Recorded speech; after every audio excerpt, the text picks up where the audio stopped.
Hello dear students, स्वागत है आप सबका हमारे इस यूट्यूब चैनल पर। आज हम यहाँ पर वन शॉट रिवीजन करेंगे स्टैटिस्टिक की कि क्या क्या आप लोगों के पास इंपॉर्टेंट फार्मूलाज रहते हैं, किन किन बातों का आप लोगों को ध्यान रखना चाहिए जब भी आप लोग स्टैटिस्टिक के क्वेश्चन सॉल्व करते हैं। ये सारी चीजें मैं आज के इस वीडियो में बताऊंगा आप लोगों को। ये वीडियो थोड़ा सा लंबा हो सकता है, आप लोग वीडियो को जरूर एंड तक देखिएगा, क्योंकि हर एक इंपॉर्टेंट फैक्ट जो भी यहाँ पर अपने पास न्यूमेरिकल सॉल्व करने के लिए इंपॉर्टेंट है, मैं सारे के सारे फैक्ट आप लोगों को यहाँ पर बताऊंगा ही बताऊंगा। साथ ही में मैं आप लोगों को सारे के सारे फार्मूलाज भी एक बार बताऊंगा कि कौन सा फार्मूला कहाँ पर आप लोगों को ज्यादा अच्छा एप्लीकेबल करना चाहिए, ठीक है, अप्लाई करना चाहिए, सो दैट आप लोगों का जो आंसर है वो बिल्कुल एकदम एक्यूरेट आए। क्लियर? तो स्टार्ट करते हैं अपने पास, जहां पर मेन टॉपिक अपना शुरुआत होती थी अरिथमेटिक मीन के साथ। अरिथमेटिक मीन, यहाँ पर इस चीज की अगर आप लोग शुरुआत करते हैं, आप लोग जानते हैं अरिथमेटिक मीन हमारे पास तीन टाइप की सीरीज थी, है ना, तीन टाइप की सीरीज थी। अब तीनों टाइप की सीरीज के अंदर हमारे पास अलग अलग फार्मूला आता। सबसे पहली जो सीरीज होती थी आप लोगों के पास रॉ डाटा वाली सीरीज थी। अगली सीरीज आप लोगों के पास डिस्क्रीट वाली सीरीज थी। अगली सीरीज आप लोगों के पास कॉन्टिन्यूस वाली सीरीज थी। तो इन तीनों के फार्मूलाज मैं यहाँ पर डिस्कस करूंगा, साथ ही में जो अलग स्पेशल जो टाइप्स भी होती है वो भी यहाँ पर मैं आप लोगों के साथ डिस्कस जरूर करूंगा। क्लियर? अब इन सब के अंदर हमारे पास सबसे पहला जो मेथड था वो था डायरेक्ट मेथड। यहाँ पे कर देते हैं डायरेक्ट मेथड, ठीक है। So first method was your, अरे क्या हो रही, हाँ, तो डायरेक्ट मेथड, अगर मैं डायरेक्ट मेथड की बात करूं, डायरेक्ट मेथड के अंदर हमारा जो रॉ डाटा का फॉर्मूला बनता है वो फॉर्मूला कुछ यूं था। एक्स बार के साथ आप लोग जानते हैं मीन को डिनोशन करा जाता था। X bar is equal to the sum of the observation upon number of the observation. Very very easy sum, very very easy मतलब फार्मूला बोलूंगा। उसके बाद जो डिस्क्रीट के लिए अपने पास आता है मीन का फार्मूला, मीन का फार्मूला यहाँ पर आ जाएगा summation F I X I upon summation F I. और सेम फार्मूला आप लोगों के पास यहाँ पर कॉन्टिन्यूस सीरीज के लिए रहता था, that is summation F I X I by summation F I. भाई बड़ी सीधी सी बात है, अगर तो आप लोगों को कैलकुलेटर अलाउड है और ये नहीं लिखा आ रहा कि कौन सा मेथड आप लोगों ने इस्तेमाल करना है, डायरेक्ट करना है, अज्यूम्ड मीन मेथड करना है, कौन सा करना है, तो डायरेक्ट मेथड ये वाला जो मेथड है ये तो भाई सबसे ज्यादा बेस्ट मेथड रहेगा जी। बेस्ट मेथड, कैलकुलेटर अलाउड है, बेस्ट मेथड रहेगा। बस आप लोगों को चीजों का ध्यान रखना है कि किसको किसके साथ मल्टीप्लाई कराना है। इसके अंदर कुछ ज्यादा चीजें डिफिकल्ट वाली भी है नहीं, एकदम मतलब बिल्कुल भी चीजें डिफिकल्ट नहीं है, मैं यही कहूंगा। अगला जो यहाँ पर आता है वो आता है शॉर्टकट मेथड। में सारे के सारे मेथड यहाँ पर रिवाइज आप लोगों को करवा दूंगा। शॉर्टकट मेथड, शॉर्टकट मेथड के अंदर यहाँ पर अपने पास बन जाएगा रॉ डाटा का जो फॉर्मूला है। रॉ डाटा के लिए तो क्या ही अब मैं बोलूं यार, यहाँ पर तो X bar is equal to the A plus summation D by N, ये फॉर्मूला हो जाएगा। जहां पर आप लोगों का जो ए रहता है वो आप लोगों का एज्यूम्ड मीन रहता है, आप लोग उसको अपनी मर्जी से चूज करते हैं। ये ऊपर नीचे क्यों नहीं हो रहा, हाँ हो जाए, हाँ जी। तो यहाँ पर ए जो रहेगा वो अपना एज्यूम्ड मीन का आ जाएगा, साथ ही में जो डी आएगा एज्यूम्ड मीन, यहाँ पे ये एज्यूम्ड मीन, और जो डी आएगा डी आप लोगों के पास एक्स आई माइनस ए हो जाएगा। इस केस में यही फार्मूला कुछ ऐसा बन जाएगा, X bar is equal to the A plus summation F into D F I into D I by summation F I. यहाँ पर भी सेम चीज, ए जो रहेगा वो अपने पास एज्यूम्ड मीन ही रहेगा और डी जो है यही सेम हमारे पास यहाँ पर रहेगा। लेकिन जो अगला मेथड आ जाएगा यहाँ पे कॉन्टिन्यूस सीरीज के लिए, यहाँ पर भी यार ये सेम ही रहने वाला है, that is A plus summation F I D I by summation F I. यही चीज यहाँ पर भी रहने वाली है। तो ये ठीक है, आप लोग लगा सकते हैं, सिर्फ नाम का ही शॉर्टकट, नाम का ही शॉर्टकट मेथड है, बट फिर भी जिनको अच्छा लगता है, अगर पेपर पे बाय चांस ऐसा डायरेक्ट लिखा आ जाए भाई यूजिंग द शॉर्टकट मेथड, तब फिर तो आप लोगों को यही लगाना पड़ेगा। लेकिन यार अगर सिंपल अर्थमेटिक मीन लिखा आ रहा है ना, तो फिर तो आप लोग बच जाओगे। क्लियर? उसके बाद जो थर्ड मेथड यहाँ पर आता है आप लोगों के पास वो होता है that is your step deviation. मैं यहाँ पे पूरा एक ना टेबल बना देता हूँ इस तरीके से, है ना। तो अगला आ जाएगा स्टेप डेविएशन मेथड। अगर मैं स्टेप डेविएशन मेथड की बात करूं, स्टेप डेविएशन के अंदर यहाँ पर x bar is equal to the, यहाँ पे ये आ जाएगा a plus summation d dash by N, ये बन जाएगा। यहाँ पर भी जो ए रहेगा दैट वो तो आप लोगों का एज्यूम्ड मीन ही रहने वाला है, लेकिन यहाँ पर साथ में एक और चीज आ जाएगी इनटू एच। क्लियर है? वैसे ही सिमिलर ही है, बट यहाँ पर हल्का सा डिफरेंट जो है दैट इज यहाँ पर डी की जगह पे डी डैश आ रहा है और एच साथ में मल्टीप्लाई हो रहा है। अब ये जो डी डैश है, ये डी डैश क्या होता है? डी डैश आप लोगों के पास एक्स आई माइनस ए, हाँ ये होता है ना, ठीक है। अगर आप लोगों के पास ये एक्स आई माइनस ए होता है, एच आप लोगों के पास क्लास का साइज कह लो, या फिर यहाँ पे क्लास का साइज नहीं होगा, वैसे यहाँ पर होगा आप लोगों के पास जो एक्स वाली टर्म है ना, उनमें कितना कितना डिफरेंस है, मतलब ये एक तरीके का डिफरेंस के लिए यूज होगा, या फिर आप लोग क्लास साइज के लिए भी कह सकते हो, ठीक है, क्लास साइज के लिए भी कह सकते हो। क्लियर? इसके बाद यहाँ पर स्टेप डेविएशन का मेथड अगर मैं बात करूँ for the discrete series, ditto ऐसे ही same, x bar is equal to A plus summation F I D I dash into H by summation F I, ये अपने पास यहाँ पर फॉर्मूला बन जाएगा। क्लियर? यहाँ पर देखिएगा डी डैश आ रहा है, और यहाँ पर भी ये फॉर्मूला तो सेम ही रहने वाला, that is A plus summation F I D I dash into H by capital F I. तो इस बात का ध्यान रखना, ये जो चीज है ये यहाँ पर इस तरीके से लिखी हुई है, ये पहले हमने प्लस करना है, उसके बाद हमने एच के साथ मल्टीप्लाई करवाना है, ये इस तरीके से। यहाँ पर भी ये काम मैं सही थोड़ा सा करता हूँ, यहाँ पे ये भी इस तरीके से। क्लियर? तो ये एक सिंपल सी टॉपिक मैंने आप लोगों को बताया है, अर्थमेटिक मीन, जिसके अंदर हमने बहुत ही सिंपल सीरीज को पढ़ा, जो डिस्क्रीट, कॉन्टिन्यूअस और रॉ डाटा वाली होती है, ये पढ़ी हमने। अब इसी के बाद हम लोग नेक्स्ट टॉपिक या next type of the series में आप लोगों को दिखाता हूँ कि कौन कौन से और आप लोगों के पास टाइप होती है, जैसे कि इनक्लूसिव सीरीज आप लोगों ने सुना होगा, या फिर कॉन्टिन्यूस तो हो गया, या फिर मिड पॉइंट जब आप लोगों को गिवन हो तब क्या क्या यूज करना है, ये सारी की सारी चीजें अपने को पता होनी चाहिए। Clear?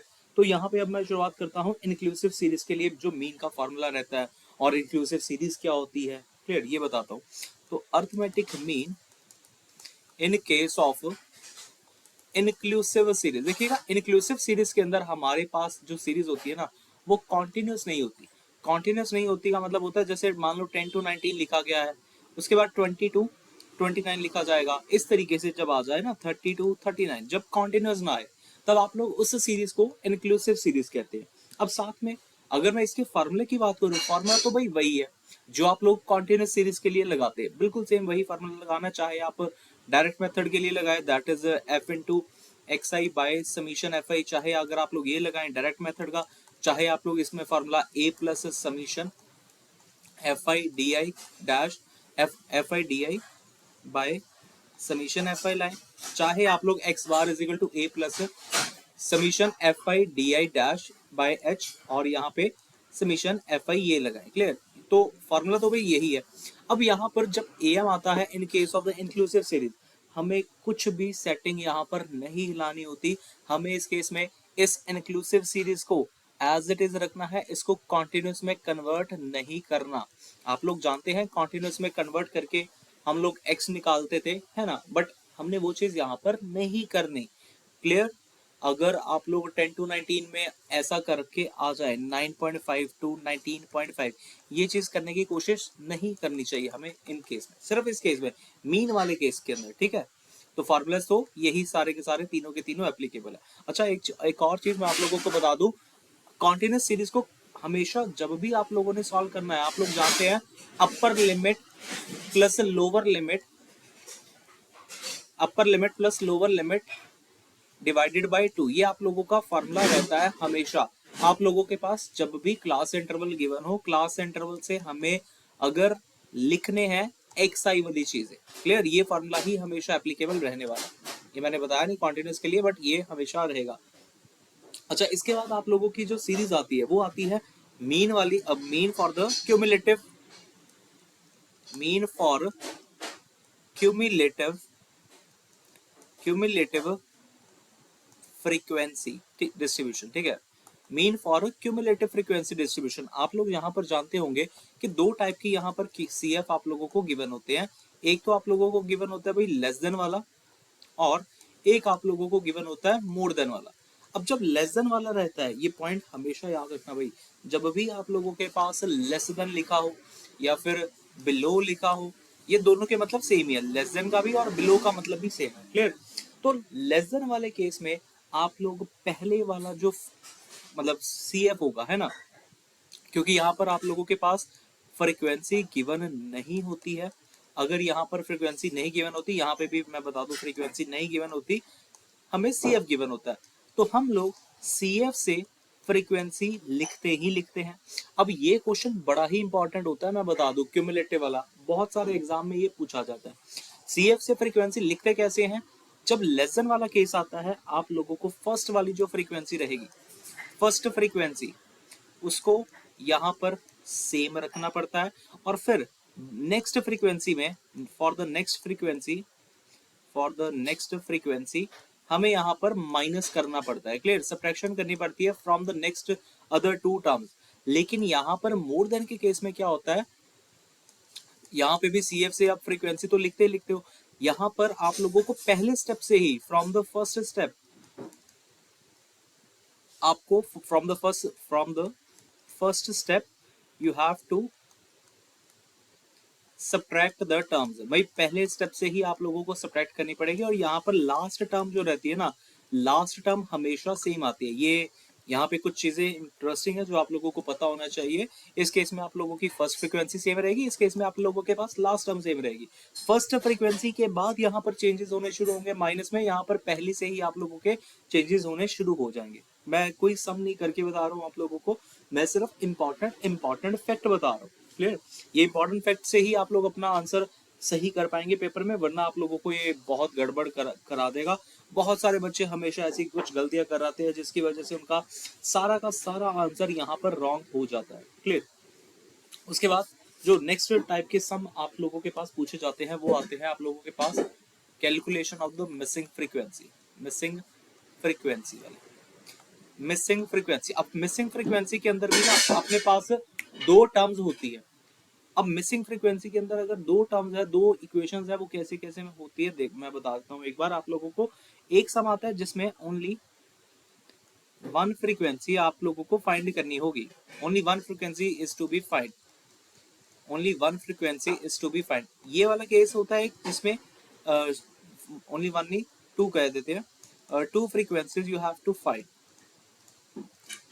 To frequencies we have to find. अगर कुछ ऐसा आ रहा है, ठीक है ना, वी हैव टू फाइंड, इस तरीके से आ रहा है, करने का मेथड यार सेम रहेगा, बड़ा सीधा सा है। इस केस में आप लोग डायरेक्ट मेथड का यूज करिएगा हमेशा, हमेशा डायरेक्ट मेथड। डायरेक्ट मेथड याद है ना, X bar is equal to F I X I by summation F I. इस केस में तो यही वाला मेथड लगेगा, दोनों केसेस में इवन यही लगेगा, मैं बताऊं आप लोगों को। क्लियर? अब जब मिसिंग फ्रीक्वेंसी होगी आप लोगों ने इसको F1 मान लेना या F2 मान लेना, या फिर X और Y मान लेना, कुछ भी मान सकते हैं आप लोग सॉल्व करने के लिए, लेकिन आंसर आप लोगों का आना चाहिए। इंपॉर्टेंट है ये भी, ये वाला टॉपिक भी, मिसिंग फ्रीक्वेंसी वाला, इसको छोड़ के मत जाइएगा। वैसे हो जाएंगे, अगर आप लोग डायरेक्ट मेथड को जानते हैं किस तरीके से करना है, बहुत इजीली आप लोग सॉल्व कर लेंगे। क्लियर? अच्छा, नेक्स्ट इसके बाद जो टाइप आती है वो आती है मिक्स्ड सीरीज। मिक्स्ड सीरीज, ठीक है। मिक्स्ड सीरीज के अंदर आप लोगों के पास क्या होता है, एक तो डिस्क्रीट भी गिवन होता है, ठीक है, डिस्क्रीट भी होता है, साथ में कॉन्टिन्यूस भी होता है, साथ में अनइक्वल क्लास इंटरवल भी होता है। मैंने अच्छा अनइक्वल क्लास इंटरवल को चर्चा नहीं करी, वो भी मैं बता देता हूँ अनइक्वल क्लास इंटरवल के केस में क्या करना है। वैसे अनइक्वल क्लास इंटरवल का जो केस आता है ना, पहले मैं अनइक्वल ही बता दूं।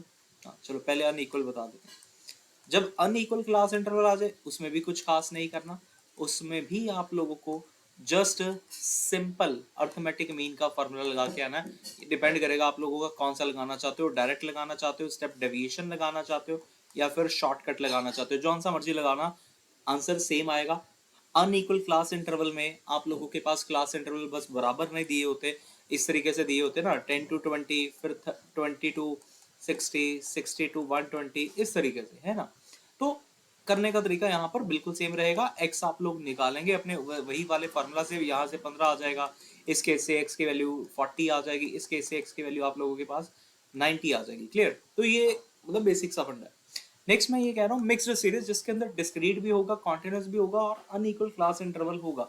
इसमें भी आप लोगों को कोई भी चेंजेस करने की कुछ जरूरत नहीं है, कुछ भी जरूरत नहीं है अर्थमेटिक मीन के केस में। बट जब आगे आगे चलकर आप लोग करेंगे ना, तब आप लोगों को पता चल जाएगा कि भाई मीडियन के केस में शायद हमें कुछ करना चाहिए, या मोड के केस में हमें कुछ करना चाहिए।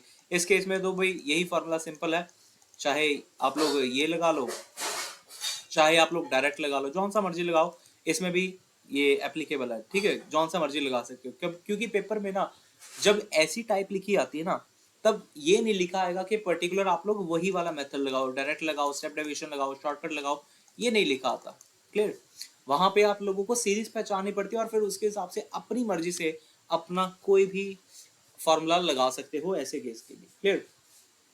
इसके बाद एक और टाइप यहाँ पर आ जाती है फॉर जिसमें आप लोगों के पास middle term, mid term is given. ठीक है, मिड टर्म इज गिवन, ये तो सबसे इजी होता है, मिड टर्म इज गिवन, क्योंकि यहाँ पर मिड टर्म में आप लोगों के पास x गिवन होता है और ये f गिवन होता है।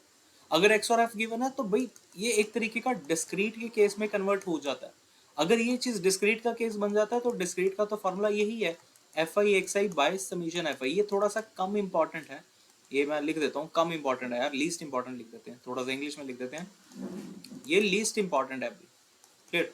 अच्छा, एक चीज बड़ी अच्छी है यहाँ पे, एक मैं आप लोगों को बता रहा हूँ कि अगर आप लोगों को मिड टर्म से कॉन्टिन्यूस सीरीज लिखनी हो, ये फॉर्मूला क्योंकि आगे चलकर भी हमें काम करेगा, तो मिड टर्म से अगर कॉन्टिन्यूस सीरीज क्रिएट करनी हो, जैसे मान लो यार यहाँ पे 5 गिवन है, यहाँ पे अगला 10 गिवन है, अगला 15 गिवन है, ये मिड टर्म है, अब मुझे इसके अकॉर्डिंग कॉन्टिन्यूस सीरीज लिखनी है, तो कॉन्टिन्यूस सीरीज लिखने का फॉर्मूला क्या हो जाएगा, 5 माइनस इनके अंदर गैप कितना है 5/2, 5 का 5/2 लिख देंगे, कॉमा अगला 5, ये नंबर जो था ये 5 था, 5 प्लस इनके अंदर गैप कितने का था 5 का, तो यहाँ पर ये आ जाएगा। दैट इज अगर मैं यहाँ पे बात करूँ तो मेरा जो इंटरवल आएगा वो 2.5 to 7.5 आ जाएगा पहले केस में। अगला अगर मैं केस करूँ, यहाँ पर क्या है, ये नंबर 10 था, तो 10 माइनस अगले वाले में कितने का है 5 का है, तो 5/2 कर देंगे, हमेशा उस नंबर को 2 के साथ डिवाइड करेंगे। ऐसे ही सेम यहाँ पर नंबर क्या था 10 था, 10 में प्लस कर देंगे 5/2।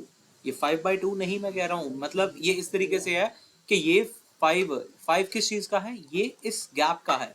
मैं जनरल फार्मूला लिख देता हूँ, जब भी अपने को अपर अपर हाँ अपर लिमिट निकालनी हो, अपर लिमिट निकालनी है उस केस में जो फार्मूला बन जाएगा xi प्लस h/2 बन जाएगा। जब लोअर लिमिट आप लोगों को निकालनी हो उस केस में अपने पास फार्मूला xi माइनस h/2 ये बन जाएगा। क्लियर? तो यहाँ से अपने पास ये आ जाएगा 7.5 to 12.5। तो इस तरीके से ये मिड टर्म से कॉन्टिन्यूस सीरीज वाले क्वेश्चन आगे चलकर काम आएंगे, लेकिन अर्थमेटिक मीन के केस में हमें कुछ भी कन्वर्जन नहीं करनी है, अपना इंडिविजुअल रहते। क्लियर? इसके बाद नेक्स्ट चलते हैं। नेक्स्ट जो टाइप आप लोगों के पास यहाँ पर आ जाती है वो कुछ खास टाइप तो यही आती है कि भी correcting the incorrect arithmetic mean, correcting the incorrect arithmetic mean. ये वाला टॉपिक भी थोड़ा सा खास हो जाता है। इसके अंदर मैं जो 3 स्टेप यूज होते हैं मैं आप लोगों को बताऊंगा कि करेक्टिंग द अरिथमेटिक मीन में क्या क्या स्टेप्स होते हैं। सबसे पहला तो यार यही स्टेप आता है जिसमें आप लोगों को फाइंड करना पड़ता है कि आपने गलती कहाँ करी है इनकरेक्ट समीशन एक्स को ढूंढने में। जो गलती करी है वो कैसे मिलेगी, जब आप लोग n इंटू एक्स बार को फाइंड करेंगे। क्लियर? यहाँ से ही गलती पता चल पाएगी। और यहाँ पर जो x बार होता है ना, ये इनकरेक्ट वाला होता है, क्योंकि जब आप लोगों ने नंबर ऑफ टर्म्स गलत लिखी होंगी तब आप लोगों के पास मीन भी तो गलत ही आएगा। दूसरा जो स्टेप आता है, अब आप लोगों को गलती सुधारने का मौका मिलेगा ना, that is a correct summation x find आप लोगों को करना पड़ेगा। वो कैसे होगा, जब आप लोग इनकरेक्ट वाले समीशन एक्स में से माइनस कर देंगे जो आप लोगों ने गलत वाली चीज करी थी, इनकरेक्ट वैल्यू जो करी थी, और साथ ही में उसी के अंदर अगर आप लोग प्लस कर देंगे करेक्ट वाली वैल्यू, तो आप लोगों को अपना करेक्ट समीशन एक्स मिल जाएगा।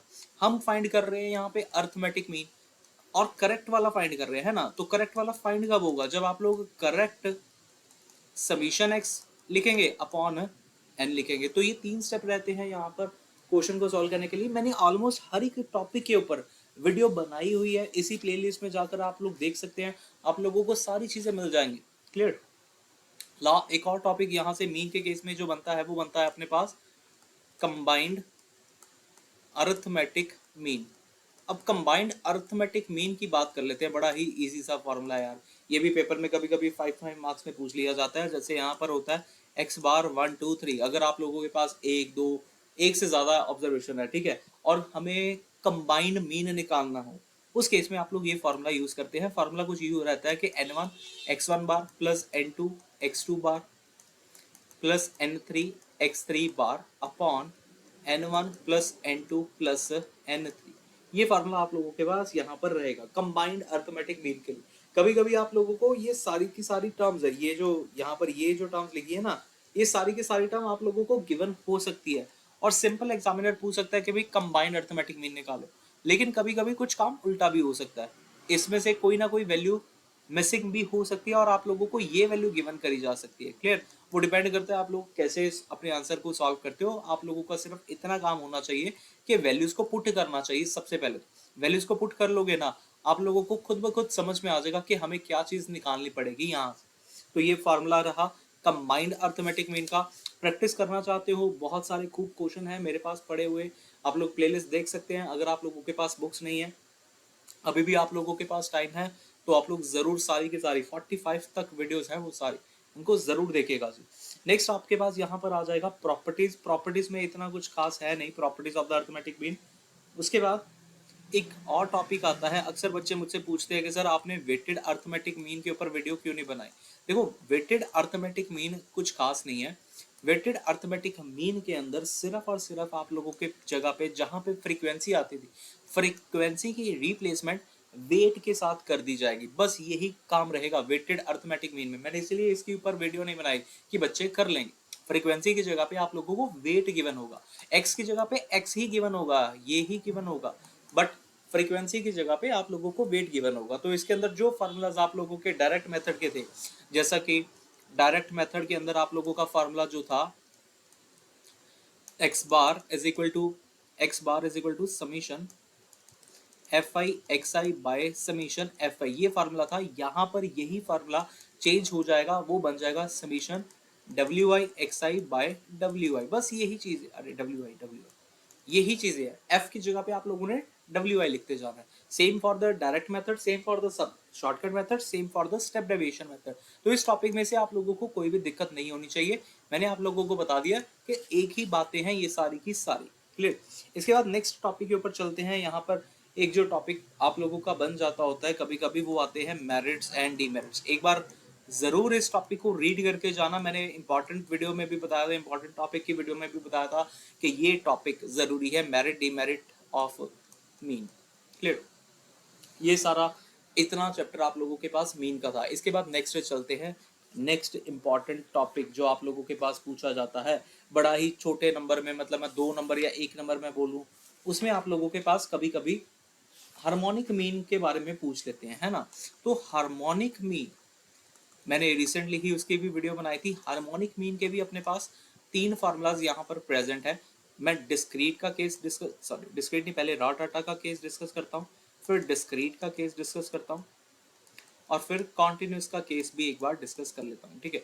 रॉ डाटा के अंदर यहाँ पर हार्मोनिक मीन का जो फार्मूला था दैट इज एच एम का फार्मूला था n upon summation 1 upon x.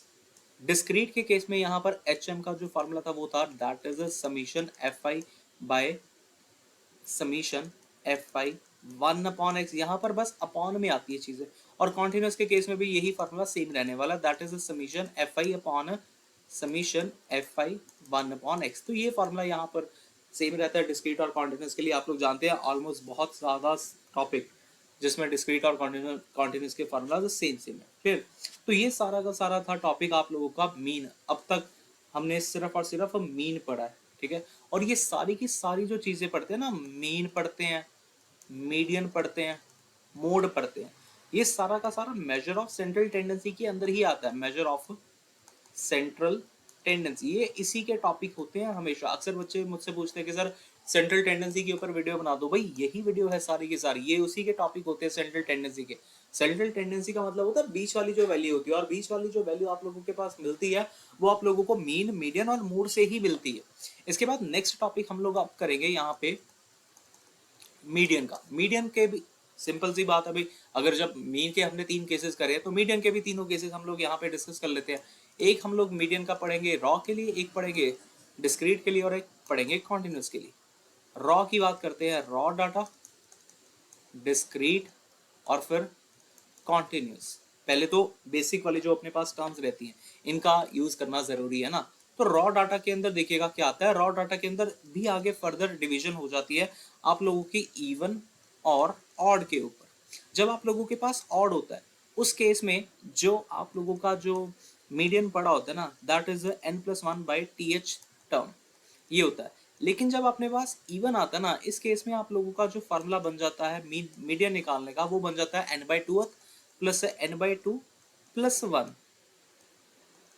Term divided by 2, दोनों में डिफरेंस है। यहाँ पर मैं n+1 पहले कर रहा हूँ, ठीक है, n+1 पहले कर रहा हूँ, फिर डिवाइड बाय 2 कर रहा हूँ, यहाँ पर पहले n/2 कर रहा हूँ, उसमें +1 कर रहा हूँ।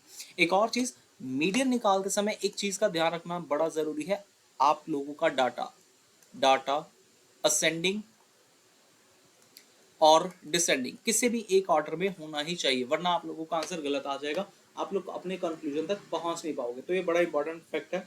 मिडन के केस में आप लोगों का डाटा असेंडिंग और डिसेंडिंग ऑर्डर में होना चाहिए, जैसा मर्जी रखो, बट एक ही ट्रेंड फॉलो करना है। या तो आप लोगों को सीरीज को बढ़ाना है या तो आप लोगों को सीरीज को कम करना है। एक ही ट्रेंड फॉलो होना चाहिए, ऐसे ना हो कि रैंडमली आप किसी में ऊपर लिख ले किसी में नीचे लिख ले, सारी की सारी ऑब्जर्वेशन को इंक्लूड करना यहाँ पर बहुत जरूरी। इसके बाद आता है यहाँ पे डिस्क्रीट केस। अब डिस्क्रीट और कॉन्टिन्यूस के केसेस कुछ ऐसे हैं कि जहां पर आप लोगों को एक नई चीज यहां पर फाइंड करनी पड़ती थी। वो होता था आप लोगों का, बिल्कुल सही आप लोगों ने सोचा, दैट इज अ सीएफ। दोनों केसेस में आप लोगों को सीएफ फाइंड करना ही करना है। अब जब आप लोग सीएफ फाइंड करते हैं, यहां पर बिल्कुल भी ये मैटर नहीं करता कि आप लोगों की सीरीज ऑड है या इवन है, कोई मैटर नहीं करता ये चीज। यहाँ पर सेम केस, यहाँ पर भी ऑड और इवन मैटर ही नहीं करती चीज। तो मैटर क्या करता है यहाँ पे, आप लोगों का एक कंसेप्ट जो आप लोगों को अप्लाई करना है यहाँ पर, मीडियन निकालने के लिए आपने हमेशा n/1 ये निकालना। अब यहाँ पर जो कैपिटल N लिख रहा हूं मैं, वो है आप लोगों के पास समीशन f है। क्लियर? यहाँ पर जो n लिखा था वो था नंबर ऑफ टर्म्स का। आप लोग जानते होंगे, हम लोग पूरे स्टैट्स में capital N summation F I के लिए ही यूज करते हैं और n नंबर ऑफ टर्म्स के लिए यूज कर रहे हैं। n+1/2 टर्म से आप लोगों को मीडियन मिलेगा, लेकिन कहाँ से मिलेगा ये ध्यान रखना। यहाँ पर आप लोगों ने मान लो यार सी एफ निकाल लिया, ठीक है, मैं एक एग्जाम्पल करके एक और बार दिखा देता हूँ आप लोगों को, जस्ट थोड़ा सा बता देता हूँ। जैसे x आप लोगों को गिवन है, f आप लोगों को गिवन, x आपको गिवन है 3 4 5 6 और फ्रीक्वेंसी आप लोगों को गिवन है 7 2 1 5। रैंडमली मैंने इस तरीके से लिखा। इसके बाद आप लोग यहाँ पर सी एफ निकालने की कोशिश करेंगे। अगर आप लोग सी एफ निकालते हैं, सी एफ यहाँ से निकल जाएगा 7 9, यहाँ से 10, यहाँ से 15। अब लास्ट टर्म जो आई है वो आई है 15। आप लोग क्या करेंगे इस केस में, 15 + 1/2 ये चीज ढूंढेंगे। यहां से आप लोगों को मिल गया 8th। अब 8 सोचिएगा आप लोगों का किस नंबर के बिटवीन लाई कर रहा होगा, किस सीएफ के अंदर लाई कर रहा होगा, 7 और 9 के अंदर, मतलब यहाँ पर।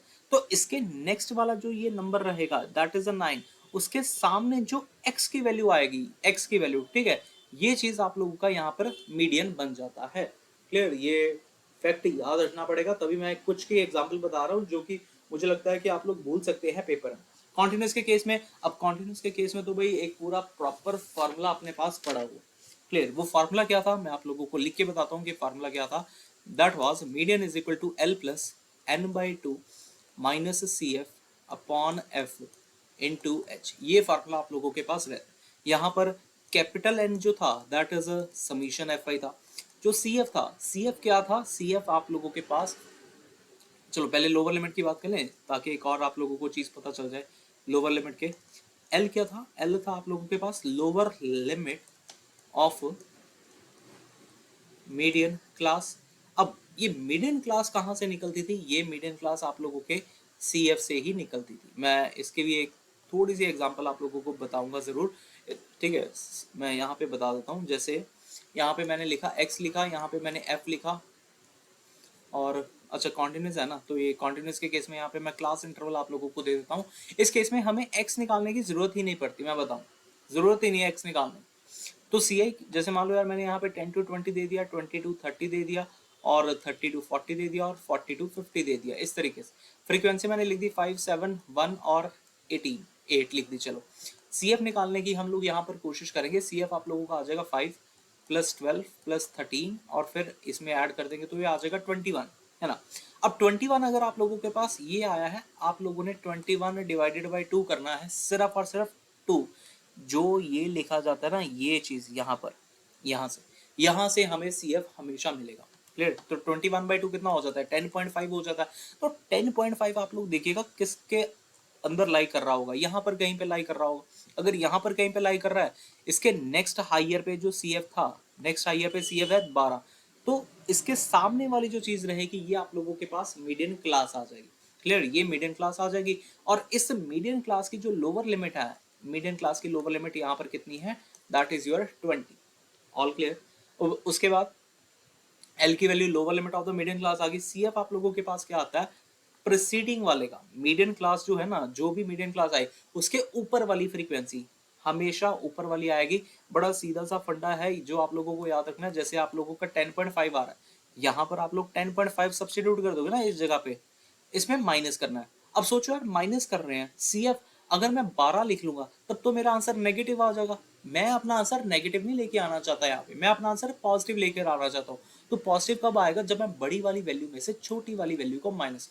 क्लियर, छोटी वाली वैल्यू कौन सी होगी, बिल्कुल पीछे वाली, उसके प्रीसीडिंग वाली। क्लियर, तो यहाँ से ये फैक्ट है जो जरूरी है भाई, बातें आप लोगों को पता होनी चाहिए। तो सी एफ क्या होता है, प्रीसीडिंग द मीडियन क्लास, वहां से उठाते हैं भाई C F of preceding the median class. इसके बाद एफ, हाँ फ्रीक्वेंसी किसका होता है, फ्रीक्वेंसी उसी मीडियन क्लास का होता है, फ्रीक्वेंसी ऑफ मीडियन क्लास, ये चीज उसी की होती है। क्लियर, बस ये सारी चीजें हैं। और एच क्या होता है, एच आप लोगों के पास क्लास का साइज होता है, ये क्लास का साइज होता है। क्लास का साइज मतलब ये जो आप लोगों की मीडियन क्लास होती है ना, सिर्फ और सिर्फ मीडियन क्लास, ये मीडियन क्लास का साइज होता है।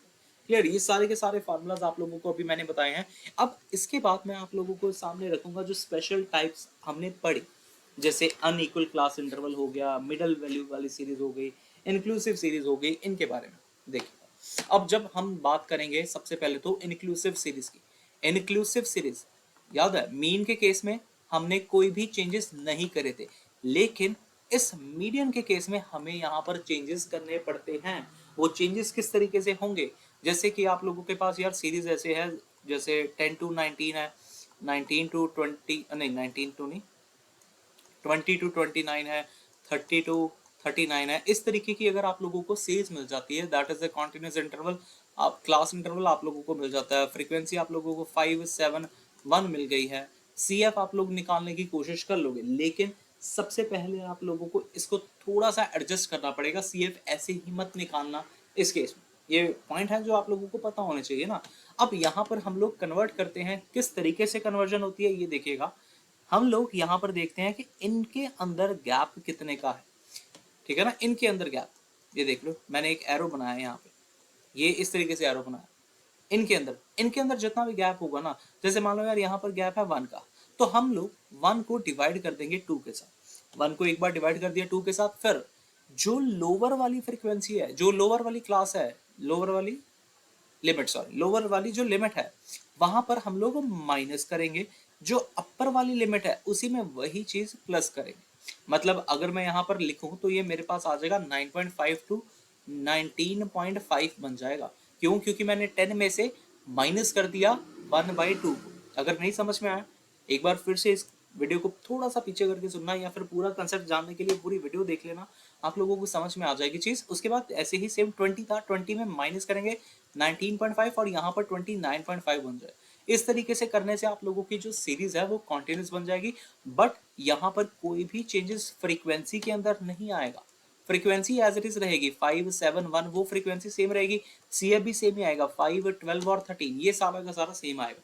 और फिर उसके बाद आप लोगों ने इस सीरीज को कॉन्टिन्यूस सीरीज में कन्वर्ट कर लिया हुआ है। कॉन्टिन्यूस सीरीज में अगर कन्वर्टेड है, अब आप लोग कॉन्टिन्यूस सीरीज का फॉर्मूला लगाएंगे, आप लोगों के पास आंसर आ जाएगा। क्लियर, ये था इंक्लूसिव सीरीज के लिए फैक्ट।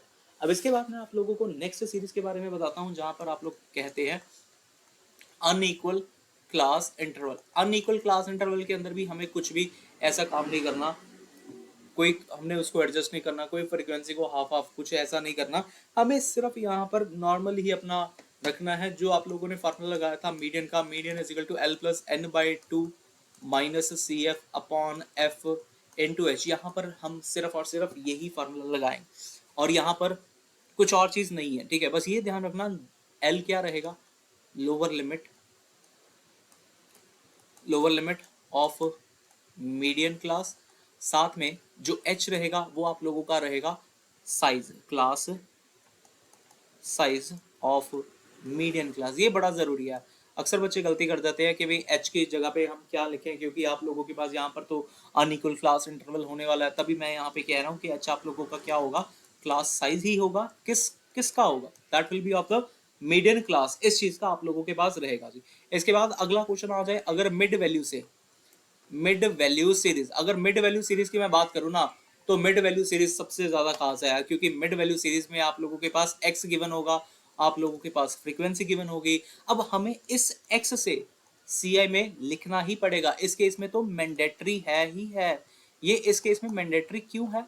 क्योंकि आप लोग जानते हैं ना, फार्मूला मीडियन का आप लोगों ने क्या पढ़ा? फार्मूला पढ़ा L plus N by two minus C F upon F into H. तो यहां पर एल, एल था लोअर लिमिट। अब जब आप लोगों के पास क्लास इंटरवल ही नहीं होगा, सी आई ही नहीं होगा, आप लोग लोअर लिमिट कैसे लिखेंगे? तो इसीलिए यहां पर मैंडेटरी बन जाता है मिडल वाली वैल्यू से सीरीज में सी आई लिखना। तो सी आई लिखने का तरीका तो मैंने ऊपर बता ही दिया था आप लोगों को, तो आप लोग वहां से देख लेना, या फिर अगर कंसेप्ट जानना चाहते हैं, मैं फिर से रिपीट कर रहा हूँ बात, कि आप लोग वीडियो को देख लेना। मिडल वैल्यू वैल्यू सीरीज करके एक सीरीज होगी, मीडियन के केस में मिल जाएगी आप लोगों को मेरे यूट्यूब चैनल पर, ठीक है। इसके बाद आप लोगों के पास जो क्वेश्चन अगले वाले बनते हैं, वो बनते हैं अपने क्यूमुलेटिव वाले। क्यूमुलेटिव में भी वही सेम रूल है जो आप लोगों को अभी मैंने मीन के केस में बताया। तो यहाँ पे मीडियन इन केस ऑफ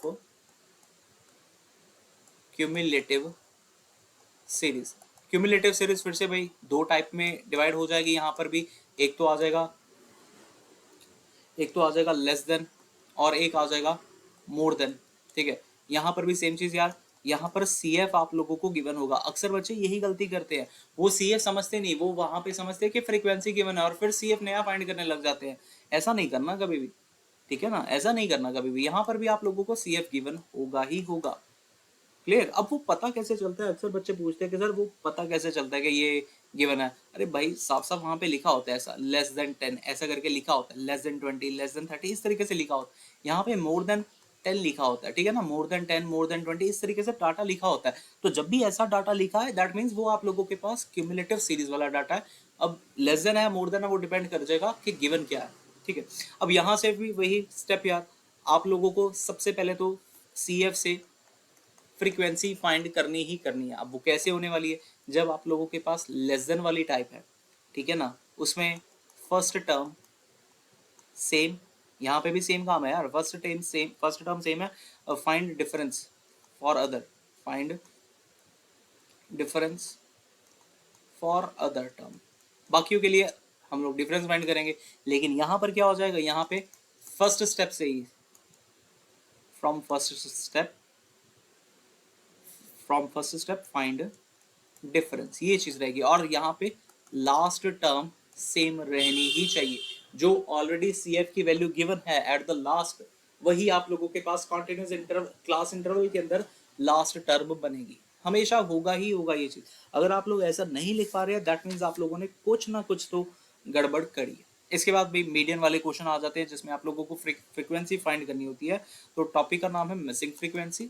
इस तरीके से मेरे पास यूट्यूब चैनल पर मैंने अपलोड करी हुई है, मिसिंग फ्रीक्वेंसी फ्रॉम मीडियन। तो यार यहाँ पर भी ये क्वेश्चन तो मैं आप क्या ही बताऊं, इसके अंदर तो आप लोगों को पूरा कंसेप्ट जानना पड़ेगा। इसके अंदर आप लोगों का जो अलजेब्रा है ना, अलजेब्रा मतलब बेसिक कैलकुलेशन जो है आप लोगों की, ये थोड़ी सी बढ़िया होनी चाहिए। ये जरूर करके जाना, इम्पॉर्टेंट टॉपिक होता है ये वाला भी, ये ऊपर वाला भी इम्पॉर्टेंट टॉपिक होता है हर एक केस में। मैं बता रहा हूँ, मिसिंग फ्रीक्वेंसी को कभी नहीं छोड़ के जाना आप लोगों ने। मीन, मीडियन और मोड, दो तीनों का पढ़ लेना भाई। Moving to the next part, ठीक है। अब आता है आप लोगों का नेक्स्ट वाला पार्ट, जिसमें थोड़ा सा थ्योरी मैं बता देता हूँ, जिसमें आप लोग कहते हैं कि भाई merit and D merit, merit and D merits of median, ये तो पढ़ने ही पड़ेंगे। जस्ट एक बार गो थ्रू कर देना, क्योंकि बाद में आप लोग एग्जाम में जाके मिक्स कर देते हैं। बट फिर भी आप लोगों को एटलीस्ट थोड़ा बहुत तो पता होना चाहिए ना, अगर 5 नंबर में आ जाए तो आप लोग लिखने के लायक बन जाए, ठीक है। इसके बाद अगला टॉपिक मैं यहाँ पर क्वार्टाइल शुरू कर रहा हूँ, क्योंकि क्वार्टाइल हमने लास्ट कुछ वीडियोस में ही करा था क्वार्टाइल। हाँ, पहले क्वार्टाइल कर लेते हैं, फिर परसेंटाइल कर लेते हैं, फिर डिसाइल कर लेते हैं। हाँ, तो क्वार्टाइल के केस में आप लोग जानते हैं हमारे पास 3 तरीके के क्वार्टाइल रहते हैं, Q1, Q2 और Q3, ये 3 क्वार्टाइल रहते हैं, जिसमें से Q2 ही आप लोगों का मीडियन होता है, ठीक है। Q2 ही आप लोगों का मीडियन होता है। Q1 इसको बोलते हैं फर्स्ट क्वार्टाइल, ये फर्स्ट क्वार्टाइल कहलाता है, ये थर्ड क्वार्टाइल कहलाता है, ठीक है, ये थर्ड क्वार्टाइल आ जाएगा। अब ये चीजें बताने के बाद इनके जरूरी है फार्मूला। जैसा आप लोगों ने रॉ डाटा के केस में पढ़ा वैसे ही मैं इनके बारे में भी बता देता हूँ। जब क्योंकि यहाँ पे भी क्वार्टाइल जो है वो 3 पार्ट्स में ही डिवाइड होता है, that is raw data, raw और डिस्क्रीट और फिर कॉन्टिन्यूस। अगर इस तरीके से मैं चलाऊं इसको तो रॉ, डिस्क्रीट और कॉन्टिन्यूस। रॉ के अंदर आप लोगों का जो फार्मूला बन जाएगा वो बन जाएगा n+1/4, ये आ जाएगा Q1 के लिए। ऐसा ही सेम फार्मूला Q3 के लिए, हम वहां पर बस 3 के साथ इसी चीज को मल्टीप्लाई करवा देते, ये इस तरीके से करवा देते हैं टर्म। यहाँ पर भी ये ध्यान रखना कि हमें असेंडिंग असेंडिंग या डिसेंडिंग ऑर्डर का हमने वो करना ही करना है, ठीक है। असेंडिंग और डिसेंडिंग का ध्यान तो रखना ही रखना है। इसके बाद डिस्क्रीट के केस में भी आप लोगों के पास कुछ ऐसे ही फार्मूला है। Q1 के केस में है आप लोगों के पास n+1/4, यहाँ पर कैपिटल N आ जाता है ना, तो कैपिटल N रिप्रेजेंट करता है समीशन Fi को, और यहाँ पे 3 टाइम्स ऑफ n+1/4 ये आ जाएगा अपने पास फार्मूला, क्लियर। और कॉन्टिन्यूस के केस में भाई जहाँ पर मीडियन था, मीडियन जैसा ही फार्मूला होता है, लेकिन यहाँ पर क्वार्टाइल Q1 वो बन जाता है अपने पास L+n/4, सिर्फ n/4 आता है, -1 नहीं, -CF upon F into H, ये फार्मूला बनता है आप लोगों का Q1 के लिए। और Q3 के लिए जो आपका फार्मूला है वो बन जाता है L+3n/4 -CF/F इंटू H। बड़ा ही सीधा सा फार्मूला यार, जैसा वहां पर n/2 था, n/2 याद है ना, मैंने आप लोगों को बताया था, क्योंकि मीडियन आप लोगों का 2 पार्ट्स में डिवाइड कर देता है। यहाँ पर क्वार्टाइल किसी चीज को 4 पार्ट में डिवाइड कर देता है, इसलिए यहाँ पर डिवाइड बाय 4 हर जगह पे डिवाइड बाय 4 लिखा आता है, क्लियर। तो ये फार्मूलाज आप लोगों के पास रॉ, डिस्क्रीट और कॉन्टिन्यूस के लिए यही बस फार्मूलाज जरूरी हैं। ऐसी ही टाइप्स आप लोगों के पास पूछी जाती हैं और कुछ भी यहाँ से नहीं आता। अगर आता भी है तो कोई भी चेंजेस आप लोग ऐसा समझिए, जो चेंजेस आप लोग मीडियन के लिए करते हैं ना, जैसा अभी मैंने बताया इंक्लूसिव सीरीज के लिए, वैसे ही चेंजेस आप लोगों को यहाँ पर भी करने पड़ते हैं। क्वार्टाइल में, परसेंटाइल में, डिसाइल में सेम टू सेम चेंजेस करने पड़ते हैं, फिर अच्छा इसके बाद परसेंटाइल का फार्मूला भी आप लोगों को बता देते हैं, क्योंकि हम लोग वन शॉट बनाने की कोशिश कर रहे हैं, तो परसेंटाइल का भी बता देते हैं, डिसाइल का भी बता देते हैं। तो सबसे पहले डिसाइल की बात कर लेते हैं। डिसाइल का केस भी ऑलमोस्ट सिमिलर ही है। यहाँ पे मैं D1 लिख देता हूँ। अब D1 यहाँ पर ना डिसाइल के केस में D1 से लेकर D9 तक की चीजें आती हैं, D1 से लेकर D9 कुछ भी आ सकता है, तो मैं D1 का बता देता हूँ।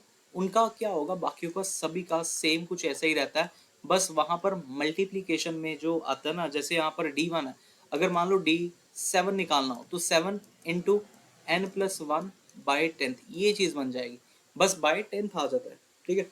अब ऐसे ही नेक्स्ट पार्ट, इसके लिए क्या आ जाएगा ये फार्मूला, डिस्क्रीट के लिए ये बन जाएगा n+1/10 टर्म, कैपिटल N आ रहा है यहाँ पे, ठीक है। और यहाँ पे जो है अपने पास D1 का फार्मूला बन जाएगा L+n/10 -CF/F इंटू H। बिल्कुल सेम सारी चीजें वही है, बस डिवीजन बाय 4 हो जाएगी। ऐसे ही सेम परसेंटाइल का रहेगा।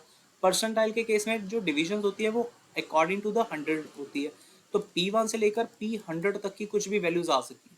अब यहाँ पर मैं P1 को केस डिस्कस कर देता हूँ। P1 का केस n+1 डिवाइडेड बाय 100 था आ जाएगा फॉर द रॉ डाटा, और फॉर डिस्क्रीट के लिए यहाँ पर आ जाएगा P1 is equal to n+1/100 term, ये चीज आ जाएगी। और यहाँ पे अपना P1 is equal to L+n/100 -CF/F into H, ये बन जाएगा। अब मान लो जैसे क्वेश्चन आप लोगों को आ गया कि P67 निकालना है, तो P67 कैसे निकलेगा, 67 को आप लोग बस मल्टीप्लाई करवा देंगे अपने इस टर्म के साथ, ठीक है।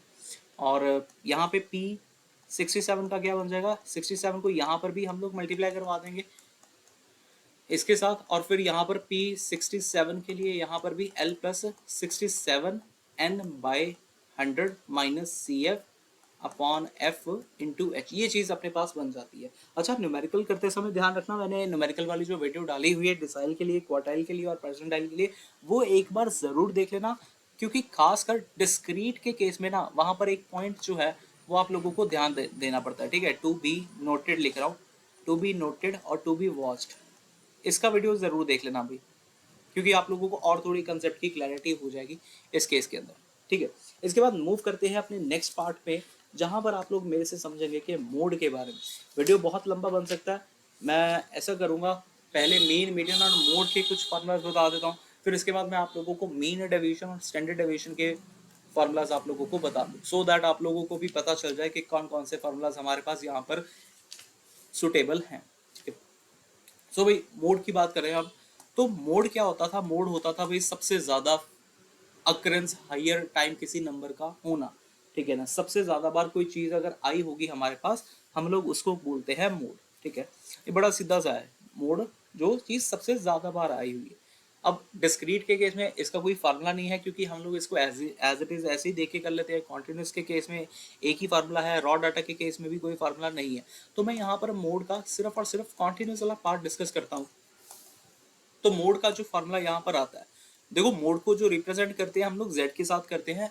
फार्मूला जो बन जाता है यहाँ पर वो कुछ ऐसा है, L plus F one minus F not upon 2f1 minus F not minus F two into H, ये फार्मूला रहेगा। अब यहाँ पर भी आप लोगों के पास क्लास इंटरवल होना ही चाहिए, हर हालत में होना चाहिए, क्योंकि यहाँ पर एल यूज हो रहा है। एल का मतलब है lower limit of the model class, यहाँ पर मॉडल क्लास आ जाती है। अब मॉडल क्लास कैसे फाइंड करते हैं? मॉडल क्लास हमारी सी एफ, अच्छा एक और चीज यार, यहाँ पर सी एफ तो फाइंड ही नहीं करना पहली बात, क्योंकि सी एफ सिर्फ और सिर्फ हम लोग मीडियन के केस में इस्तेमाल करते हैं, उसी में फाइंड करते हैं। यहाँ पर मॉडल क्लास कैसे निकलती है? जिस भी टर्म में आप लोगों को हाईएस्ट फ्रीक्वेंसी मिले, जहां पर भी आप लोगों को हाईएस्ट फ्रीक्वेंसी मिले, वो चीज हमेशा आप लोगों की मॉडल क्लास होगी, वहां पर आप लोगों को मॉडल क्लास मिलेगी। ठीक है, अब यहाँ पर F1 जो है, F1 का मतलब है फ्रीक्वेंसी ऑफ मॉडल क्लास, उसी मॉडल क्लास की फ्रीक्वेंसी।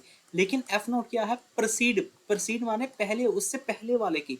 जैसे यार हम 0 1 और 2 लिखते हैं, अगर 1 क्या है, मिडल में आ रहा है ना, बीच में आ रहा है, दैट मीन्स ये उसी मॉडल क्लास की होगी, ये मॉडल क्लास की होगी। ये 0 क्या आ रहा है? 0 पहले आता है ना, तो पहले मतलब प्रोसीड वाले के लिए आ गया। और 2 क्या होता है? 2 बाद में आता है, तो ये सक्सीड वाले के लिए डिनोशन है, proceeding frequency of proceeding the model class, ये भी एक तरीके की फ्रीक्वेंसी है। और अगर आप लोग F2 की बात करें, F2 क्या है? Frequency of succeeding the model class, ये इस चीज की फ्रीक्वेंसी बन जाती है। क्लियर? तो ये सारा का सारा कंसेप्ट यहाँ पर इतना ही होता है। अब जो स्पेशल टाइप्स आपके पास यहाँ पर पूछी जाती है, आप लोगों को यहाँ पे और कोई फार्मूला याद नहीं करना, सिर्फ यही वाला फार्मूला जो है आप लोगों को हमेशा याद करके चलना है। यहाँ पर जो स्पेशल टाइप्स आपकी है, आप लोगों को बता दूं, हाँ, तो स्पेशल टाइप आप लोगों की आती है, एक तो mod in case of unequal, ये जरूरी है भाई, अनइक्वल वाली, unequal class interval. Unequal class interval के हम लोग क्या करते हैं, यहाँ पर जरूरी पॉइंट ये है कि मान लो यार अब जो नंबर ऑफ क्लास इंटरवल का जो साइज है वो अलग अलग है, अनइक्वल क्लास इंटरवल है ना, तो हम लोग हमेशा कोशिश करेंगे कि वो सारा का सारा इक्वल बन जाए, इक्वल क्लास इंटरवल आ जाए। एग्जाम्पल के तौर पे समझिएगा क्या कहना चाहता हूँ। जैसे यार यहाँ पर 0 to 5 एक लिखा हुआ है क्लास इंटरवल, एक लिखी गई है फ्रीक्वेंसी, फ्रीक्वेंसी यहाँ पे 5, ठीक है। इसके बाद है 5 to 15 है, लेकिन वहां पर फ्रीक्वेंसी लिखी गई है 20। उसके बाद नेक्स्ट आ रहा है 15 to 20 आ रहा है, ठीक है, 15 to 20। इस केस में जो फ्रीक्वेंसी लिखी गई है वो 7 लिखी गई है। अगला आ रहा है, अगला 20 to 25, 20 to 25 है, यहाँ पर आप लोगों ने फ्रीक्वेंसी लिख ली 3 की। आगे आ गया 25 to 45 आ गया, मान लो चलो 45 आ गई, यहाँ पे फ्रीक्वेंसी आ गई, यहाँ पे फ्रीक्वेंसी आ गई 60 की।